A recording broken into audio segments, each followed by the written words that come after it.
상상해보라. 당신은 실험을 관찰하고 있으며 그 결과를 절대적으로 확신한다. 모든 것이 명백하고 이해하기 쉽다. 그러나 바로 그 순간 살짝 옆에 서 있는 다른 누군가가 같은 사건을 완전히 다른 방식으로 묘사한다. 마치 그들 눈앞에 전혀 다른 현실이 펼쳐지는 듯이. 위그너의 친구 역설은 단순한 철학적 사고 실험이 아니다. 양자역학이 인류에게 던진 가장 소름 끼치는 도전 중 하나다. 1961년 위대한 물리학자 유진 위그너는 소름 끼치는 사고 실험을 제안했습니다. 현실은 그것을 관찰하는 주체에 따라 달라질 수 있을까? 그렇다면 객관적 사실과 개인적 인식 사이의 경계는 어디에 있을까? 수십 년이 지난 오늘날 이 기묘한 아이디어는 더 이상 이론적 수수께끼가 아닙니다. 현대 물리학자들은 이 역설을 실제로 검증하는 실험을 수행하기로 결정했고 그 결과는 소름 끼칠 정도로 명확했습니다.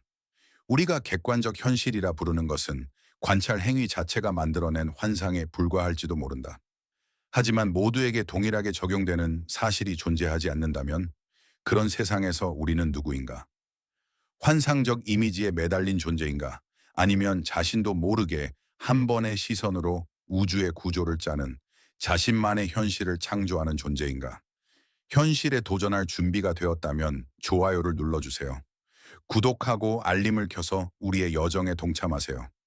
우리는 증거를 깊이 파고들어 여러분이 항상 다음 발견을 가장 먼저 목격할 수 있도록 합니다. 20세기 중반까지 양자역학은 이미 전자터널 현상부터 광자의 역설적 행동에 이르기까지 인류에게 놀라운 발견들을 선사했다.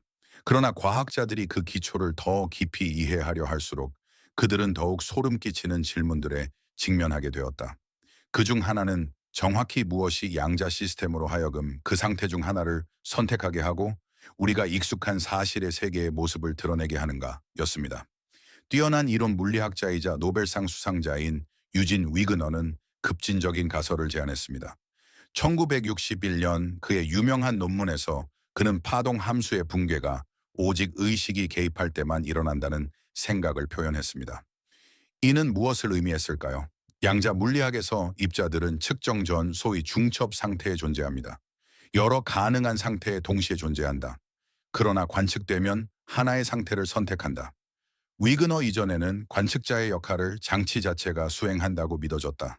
검출기, 사진판 또는 결과를 기록하는 물리적 물체 등. 그러나 위그너는 기술이 아니라 마음이 중요하다고 주장했다. 그의 견해로는 인간의식이 양자체계로 하여금 선택을 강요하는 최종적이고 결정적인 권위였다. 이 주장은 당시 실제론적 물리학자들에게 거의 신성모독처럼 들렸다. 인간의 마음을 중력이나 전자기력과 동등한 자연의 근본적 힘으로 간주했기 때문이다. 그러나 위그너는 다른 논리를 펼쳤다. 물리학 방정식에 의식을 포함시키면 붕괴 현상 자체를 설명할 수 없게 된다는 것이다. 이를 증명하기 위해 그는 사고 실험을 제안했다. 친구가 실험실에서 양자 입자의 상태를 측정하고 있다고 상상해보라. 그 친구에게 측정 결과는 절대적으로 현실이다. 그는 지금 당장 그것을 목격한다. 그러나 실험실 밖에 서 있는 위그너 자신은 친구와 측정된 시스템을 여전히 중첩 상태에 있는 하나의 실체로 바라볼 수 있다. 이는 기이한 상황을 만들어낸다. 한 관찰자에게는 사건이 이미 발생했지만 다른 관찰자에게는 아직 일어나지 않은 것이다. 그리고 위그너가 친구에게 결과를 묻고 그 답변을 듣는 순간에야 비로소 파동 함수가 붕괴된다. 이 아이디어는 심오한 의문을 제기했다. 의식이 정말 그런 역할을 한다면 우리와 무관한 객관적 현실은 단순히 존재하지 않는다는 뜻이다. 세상은 마치 관객이 있을 때만 펼쳐지는 공연과 같은 것이 된다. 하지만 우주의 나머지 부분은 어떨까? 아무도 지켜보지 않는 먼 은하들과 수십억 개의 사건들. 그것들도 누군가 보기 전까지는 불확실한 상태 위에 있는 걸까? 위그너의 가설은 엄청난 반향을 일으켰다. 어떤 이들에게는 이 가설이 마음과 물질의 상호작용에 관한 새로운 아이디어를 위한 영감의 원동력이 되었다. 다른 이들에게는 물리학과 형이상학을 혼합하는 것이 얼마나 위험한지를 보여주는 상징이었다. 많은 과학자들은 의식을 물리학 방정식에 포함시켜서는 안 된다고 주장하며 이 아이디어를 거부했다. 그러나 한 가지는 분명했다. 위그너는 관측 방정식에서 의식을 단순히 제거할 수 없다는 점을 처음으로 진지하게 보여준 인물이었다. 비록 위그너 자신은 이후 입장을 완화하며 의식이 붕괴를 유발한다는 급진적 관점에서 부분적으로 물러섰지만 그의 사고 실험은 현실의 경계를 제고하려는 가장 불편하고 도발적인 시도 중 하나로 역사에 남았다. 1960년대 위그너의 친구 역설이 단지 대담한 지적 도발에 불과했다면 21세기에는 많은 것이 달라졌다. 엄밀한 수학적 증명, 이른바 불가능성 정리들이다. 이름 자체만으로도 암울하게 들린다. 거기로 갈 수 없다는 뜻이다. 이 정리들은 과학적 몽상가들 앞에 빨간 정지 신호를 세워놓은 듯 우리가 익숙한 객관성의 논리와 개념이 양자 세계에서는 통하지 않는다고 주장한다. 그렇다면 정확히 무엇을 금지하는 걸까? 양자역학의 불가능 정리는 세계에 대한 특정 직관적 가정들이 동시에 참일 수 없음을 증명한다. 가장 유명한 예는 벨의 정리로 자연이 국소적이면서도 동시에 현실적일 수 없음을 보여주었다. 그러나 위그너의 역설 맥락에서는 다른 최근 연구 결과가 과학자들의 주목을 받고 있다. 이들은 서로 다른 관측자들의 사실이 모든 이에게 보편적이고 일관된 것으로 간주될 수 없음을 증명한다. 그렇습니다. 사실이 객관적이라고 생각하는 데 익숙한 우리에게는 황당하게 들립니다. 내가 탁자 위 사과를 본다면 당신도 그것을 보게 될 것입니다. 그러나 양자 배제 정리는 위그너의 실험과 같은 상황에서 두 관측자가 상반된 결과를 얻을 수 있으며 양측의 관점이 내부적으로 일관성을 유지할 수 있다고 주장합니다. 2018년부터 19년까지 차슬라프 브루크너가 이끄는 이론가 그룹은 관찰자 연쇄를 활용한 역설의 새로운 버전을 제시했습니다. 그들의 결론은 충격적이었습니다. 실험 결과가 항상 서로 일치하고 모든 참여자에게 동일하게 유지되는 모델을 구축하는 것은 불가능하다는 것이었습니다. 즉, 양자 세계의 사실은 주관적일 수 있다는 것입니다. 이 발견은 과학의 핵심을 정면으로 타격했습니다. 결국 과학적 방법론 전체는 가정에 기반한다. 실험 결과는 다른 연구자도 재현하고 검증할 수 있는 사실이다. 그러나 양자 규모에서 그러한 일치가 없다면 사실이라는 개념이 통상적인 의미에서 존재하지 않는다는 뜻인가? 많은 물리학자들은 이를 지적지진으로 받아들였다. 어떤 이들은 현실주의의 위기라고 말했고, 다른 이들은 과학의 근본 자체를 재검토할 필요성을 제기했다. 그리고 이전에는 위그너의 역설을 철학적 기이함으로 치부할 수 있었다면 엄밀한 불가능 정리가 등장한 후에는 이 문제가 겉보기보다 훨씬 깊다는 것이 분명해졌다. 그 순간부터 이 질문은 단순한 철학적 장난감이 아니었다. 도전이 되었다. 모두에게 동일한 사실이 존재하지 않는다면 우리는 현실이라는 단어에 어떤 의미를 부여하는가? 최근까지도 위그너의 친구 역설과 그에 따른 불가능 정리는 일종의 지적 퍼즐처럼 보였다. 역설적이게도 이 모든 것은 일상적 현실과는 거리가 먼 양자 규모에서 깔끔하게 숨겨질 수 있을 것 같았다. 그러나 2025년 객관적 세계의 그림자조차 보존하기를 바라는 이들의 발밑을 완전히 무너뜨리는 새로운 연구가 진행되었다. 핵심 전환점은 물리적 현실의 구성 요소인 사건 자체가 절대적이지 않을 수 있다는 생각과 연결된다. 이는 모든 사건을 한 번에 설명할 수 있는 보편적 관점이 존재하지 않음을 의미한다. 모든 관찰자에게 양자역학의 사건은 더 이상 공통된 사실이 아니라 특정 관찰자와 그 시스템과의 상호작용에 따라 달라지는 주관적인 것이 된다. 물리학자들은 급진적인 해석을 제안했다. 세계는 단일 사건의 연속이 아니라 상호 연결된 다수의 지역적 현실들로 구성된다. 그들의 모델에서 각 관측자는 자신만의 사건 버전을 기록하며 이 버전들을 하나의 절대적 이야기로 통합하는 상위 권위는 존재하지 않는다. 과학적 관점에서 이는 물리학의 정신 자체에 대한 배신처럼 들린다. 결국 보편적 법칙의 탐구가 항상 그 근본 목표였기 때문이다. 그러나 특히 놀라운 점은 이것이 단순한 철학적 논쟁이 아니라는 사실이다. 수학적 구조를 바탕으로 연구자들은 사건의 절대성 가정이 양자역학과 논리적 모순을 초래함을 보여주었다. 즉, 단일 객관적 사실이라는 개념을 고수하려 하면 이론이 작동하지 않게 된다. 그리고 절대성을 포기하면 양자역학은 다시 일관성과 합리를 회복한다. 이 반전은 세상을 소름 끼치게 낯설게 만든다. 두 사람이 동일한 실험을 목격할 수 있지만 그들이 사건을 묘사하는 방식은 서로 양립할 수 없을 것이라고 상상해 보십시오. 그리고 가장 불안한 점은 각자의 보고 체계 안에서 둘 다 옳을 수 있다는 것입니다. 이것이 바로 실제 모습이다라고 말해줄 중재자는 더 이상 존재하지 않습니다. 철학자들에게 이는 상대주의의 승리처럼 들립니다. 물리학자들에게는 진정한 도전입니다. 사건이라는 범주 자체가 절대적 의미를 상실한다면 어떻게 이론을 구축할 수 있을까요? 그러나 우리 모두에게 이는 한 가지 의미를 지닌다. 사실이 모두에게 동일하다는 익숙한 객관적 현실은 우리의 제한된 인식 방식이 만들어낸 편리한 환상에 불과할 수 있다는 것이다. 따라서 2025년은 이 과학적 드라마의 새로운 장을 열었다. 위그너의 역설은 단순한 사고 실험을 넘어 사건에 대한 우리의 이해를 뒤엎는 물리학의 근본적 문제가 되었다. 현실은 더 이상 통일되지 않는다. 현실은 관점의 만화경이다. 그러나 2019년 마시밀리아노 프로에티가 이끄는 해리엇 와트 대학 물리학자 그룹이 위그너의 역설을 상상 속에서가 아닌 실제 실험으로 검증하겠다는 절박한 결단을 내리면서 모든 것이 바뀌었다. 그때까지 이런 아이디어들은 실험실에서 재현하기엔 지나치게 철학적인 것으로 여겨졌다. 그러나 새로운 양자 광학 기술 덕분에 불과 10년 전만 해도 불가능해 보였던 일이 가능해졌다. 다중 관측자가 존재하는 상황을 시뮬레이션하고 사실이 정말 관점에 따라 달라질 수 있는지 시험하는 것이다. 과학자들은 시스템과 친구를 아날로그로 대체하는 복잡한 광자 시스템을 구축했다. 고전적 사고 실험에서 위그너와 친구는 사건 발생 여부에 대해 서로 다른 결론에 도달할 수 있다. 여기서 친구의 역할은 광자의 상태를 기록하는 한 쌍의 측정 장치가 맡았다. 위그너의 역할은 전체 시스템을 여전히 중첩 상태에 있는 것처럼 분석하는 추가 장치들이 수행했다. 결과는 정말로 특이했다. 실험은 사실에 대한 두 가지 서로 모순되는 버전이 실제로 공존할 수 있음을 보여주었다.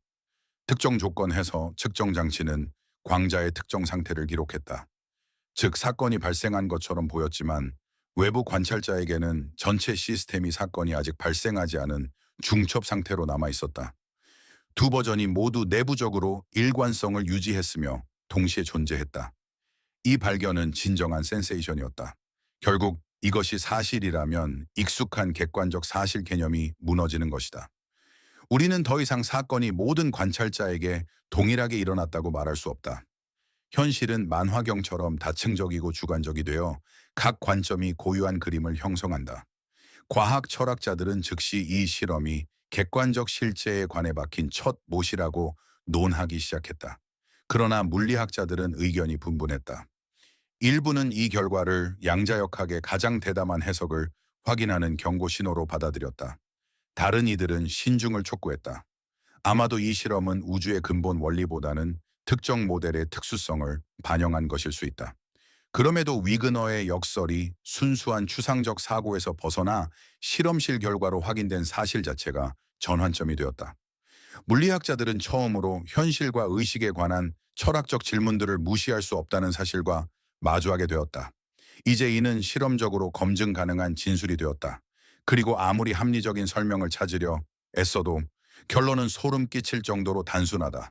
누구에게나 동일한 객관적 현실은 아예 존재하지 않을 수도 있다는 것이다.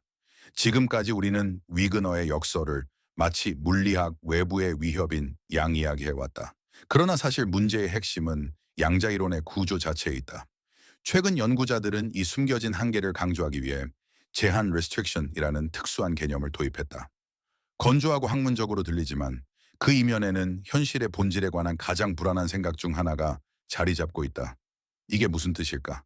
제한은 다음과 같이 공식화할 수 있는 원리다. 양자 이론은 시스템 내 모든 관측자의 경험을 동시에 기술할 수 없다. 각 관측자가 일어나는 일에 대한 자신만의 그림을 구성하도록 허용한다. 그러나 이 그림들은 모두에게 동시에 참인 단일한 메타 버전으로 통합될 수 없다. 같은 장면을 서로 다른 각도에서 찍은 두 장의 사진이 있다고 상상해 보십시오. 일상에서는 이들을 하나의 공통된 그림으로 합치고 누락된 세부 사항을 보충하여 더 완전한 묘사를 얻을 수 있습니다. 그러나 양자역학에서는 이런 방식이 통하지 않습니다. 각 관측자는 자신만의 사건 버전을 기록하며 이 버전들은 마치 두 장의 사진이 파노라마로 맞물리지 못하고 서로 모순되는 것처럼 근본적으로 양립할 수 없는 것으로 드러납니다. 바로 이것이 제한이 반영하는 바입니다. 이 이론은 국소적 묘사를 제공하지만 과정의 모든 참여자를 동시에 포괄하는 보편적 언어를 나타내지 않습니다. 위그너의 친구 역설 맥락에서 이는 특히 고통스럽습니다. 실험실 안의 친구는 측정 결과를 보고 사실을 여깁니다.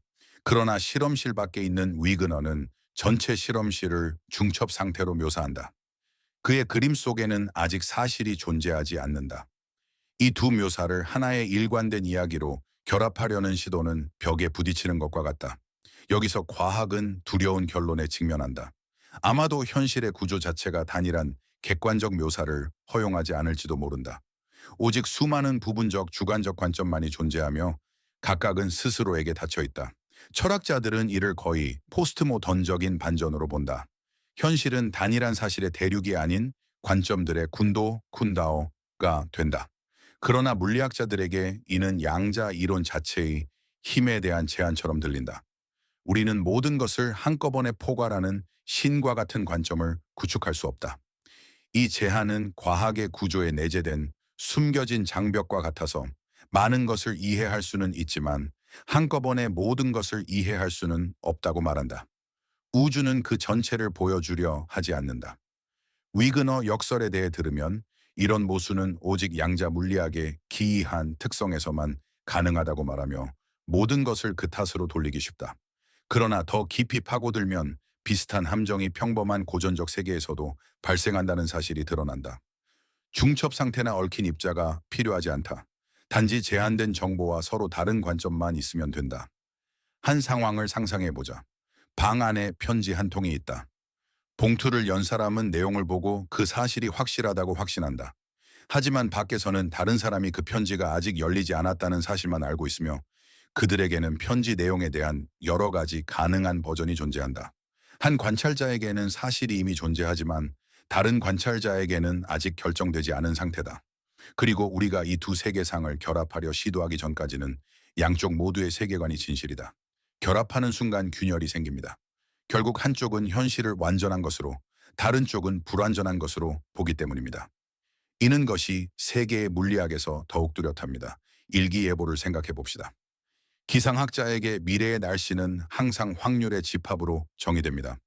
예를 들어 내일 비가 올 확률은 60%입니다. 그러나 다음 날이 되면 창가에 선 관찰자에게 그 사실은 이분법적입니다. 비가 오거나 오지 않거나 돌이켜보면 어제의 확률들은 온전한 진실이 아니었던 것처럼 보입니다. 그러나 그것들은 외부적 기술의 관점에서 현실을 반영한 것이었습니다. 여기서 우리는 다시 두 가지 양립할 수 없는 관점, 즉 확률론적 관점과 사실적 관점을 마주합니다. 이는 사회에서 더욱 흥미롭습니다. 예를 들어 법정 사건을 생각해 보십시오. 법정에 앉아 판결을 듣는 배심원에게 그 결정은 이미 내려진 것이며 한 사람의 운명을 좌우한다. 그러나 그 사건에 관한 기사를 쓰는 기자에게 판결이 선고되기 전까지는 미래는 열려 있다. 만약 그들이 같은 시점에 객관적 상황을 묘사하려 한다면 그들의 글은 정면으로 모순될 것이다. 이러한 사례들에서 우리는 단일한 객관적 그림이라는 개념 자체가 흔들리기 시작함을 목격한다. 이는 전자가 이상하게 행동하기 때문이 아니라 서로 다른 수준의 지식을 가진 관찰자들이 관여하기 때문이다. 사실은 국소적으로 존재하며 모든 관점이 비교되고 하나의 공통된 이야기로 통합된 후에야 비로소 전역적 합의가 이루어진다. 그리고 바로 여기서 가장 흥미로운 점이 발생한다. 양자역학은 고전적 사례들과 달리 단순히 모든 관점을 합의하고 결합하는 것을 허용하지 않는다. 근본적인 수준에서 양자역학은 그러한 보편적 그림의 생성을 금지한다. 그러나 위그너 역설은 이 불가능성의 뿌리가 우리 일상생활에서도 발견될 수 있음을 이해할 때 더욱 날카로워진다. 본질적으로 이 역설은 양자적일 뿐만 아니라 인지적이다.